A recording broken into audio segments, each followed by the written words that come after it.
What is the difference between ODP, PDP, and iD2?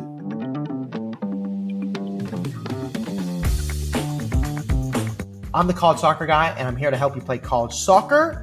If you want more help, give me a call, links in the bio. Let's get into it. So you get the question off, is ODP worth it? Is iD2 worth it? What is PDP? And I don't know why they make it so complicated, but I'm going to break it down for you. So the first thing to understand is organization-wise and why it's important for college soccer, right? Knowing the answer to this is only relevant if it helps us with college. So the first thing I want to tell you, if you're ever given an award or recognition by anything, even if it's Bob down the street and it has some merit to it, we want to tell college coaches. You want to say, Coach, I was recently selected for blah, blah, blah. Now, for example, there's an exact selection or a La Liga selection, which is like a separate scenario. Those are not very helpful. So some of these selections are good and some of them are bad. PDP, iD2, and ODP, though, do have some merit. So, real quick, there's something called U.S. Youth Soccer, okay? Then you have something else called U.S. Club Soccer over here. It's all organizations. It's all money-based. Don't get into the pay-to-play thing. It's not changing. How do we manage it, given that's the situation we're in? So, in the U.S. Youth Soccer, you have ODP and iD2, which I'm going to talk about in a minute. You have E64 and EDP. Okay, those are club levels. Okay, that's over here. Then you have US Club Soccer. That's PDP, ECNL, ECNL RL, and something called NPL and NPL Pro. Okay, so that's over there. Now, when it comes to college soccer, what's important to know is ODP and iD2 are the same thing. Okay, I don't know why they made it extra complicated, but here's a quote. The iD2 program is an Olympic development program, ODP, approved by the United States Olympic Committee and U.S. Soccer Federation. So iD2 and ODP are basically one and the same. Now, if you get identified to do iD2 or ODP, like we have an 8th grader right now who got identified in iD2 and did end up playing at a youth national team camp. That is a great thing. Traditionally speaking, to get selected for iD2, that means you're playing in U.S. Youth Soccer. Now, because coaches change jobs and because club teams within U.S. Youth Soccer play against U.S. Club Soccer, then sometimes you will still get selected for iD2 or ODP, even if you're playing in U.S. Club Soccer. Now, U.S. Club Soccer is PDP. PDP really refers to Northern California, and it's a version of their ODP. Then you have ECNL, ECNL RL, and NPL. Okay, so as I said, PDP is basically iD2. So here's a quote real quick.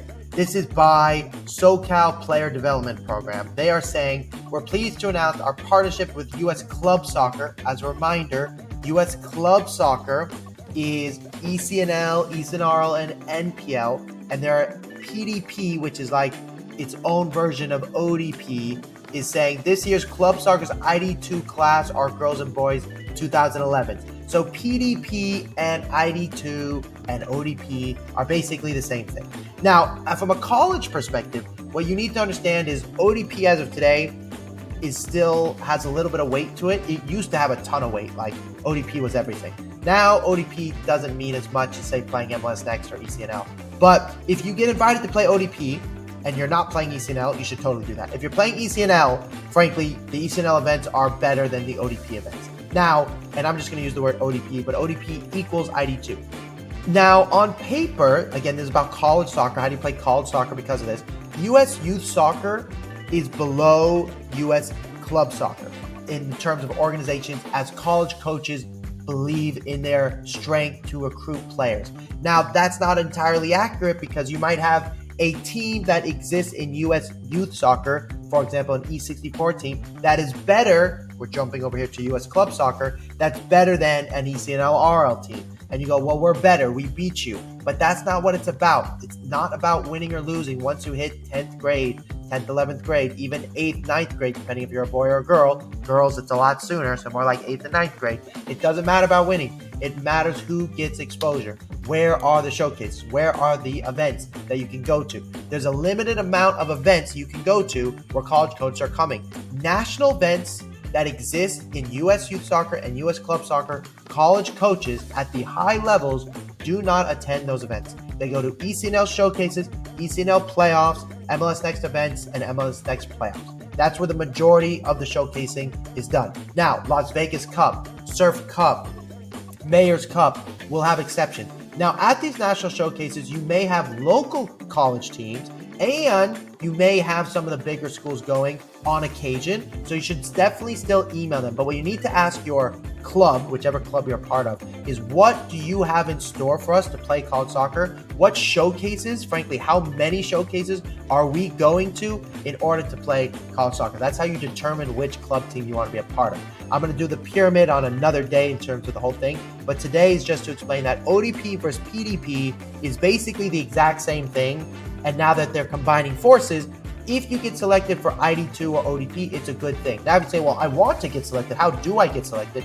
It is usually club-based as well as coach-based for a recommendation to this event or that event. So the 8th grader I mentioned has been playing really well at the ECNL levels, was recommended to an iD2 program, right? All these coaches know each other. Yes, it's about money. Yes, it's also about helping the kids. But the point is they know each other. So iD2 and ODP, instead of thinking them as two different federations like UEFA, Champions League, and FIFA, don't think about it as separate. Think about ODP and iD2 as here's all the club teams operating, and then there's this Olympic development or elite level program that you can get basically voted for. Now remember though, ODP and iD2 and PDP are still below ECNL and MLS Next when it comes to scouting, coming to watch you, and everything else.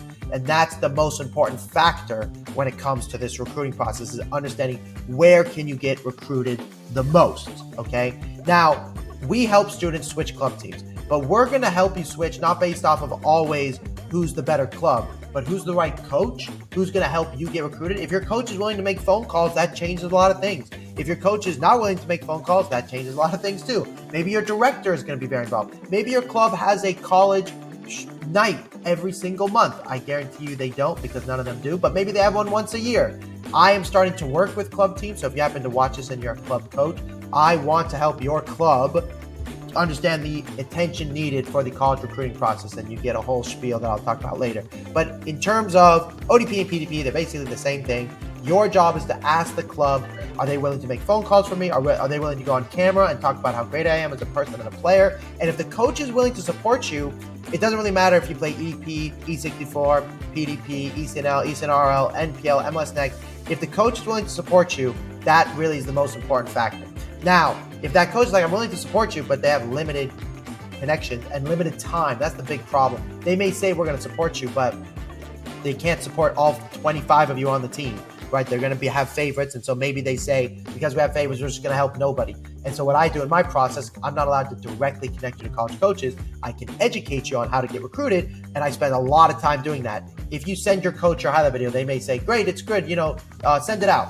Versus I'm going to look at every single clip and make sure it's correct. You might write an email and say to the coach, hey, does this look right? And they'll say, oh yeah, use the template that the club gave you. I'm going to be like, no, that template's not good for your situation. You need to change it to this, this, and this, and you need to add something genuine. And we get very specific with each person. Then they may say, hey, coach, I made another highlight video. If it's a good coach, they'll say that coaches don't want another highlight video. They want an every touch video. No more highlight video. Only one highlight video basically a year. Everything else should be every touch videos. So that's the level of attention I want. If you want more help playing college soccer, I hope this was helpful. If you have any more questions, put them in the comments, because that's how I can tell you guys what to do next. Okay, like, subscribe, follow, rate the pod, rate the YouTube. Just kidding. Call me if you need help. Bye.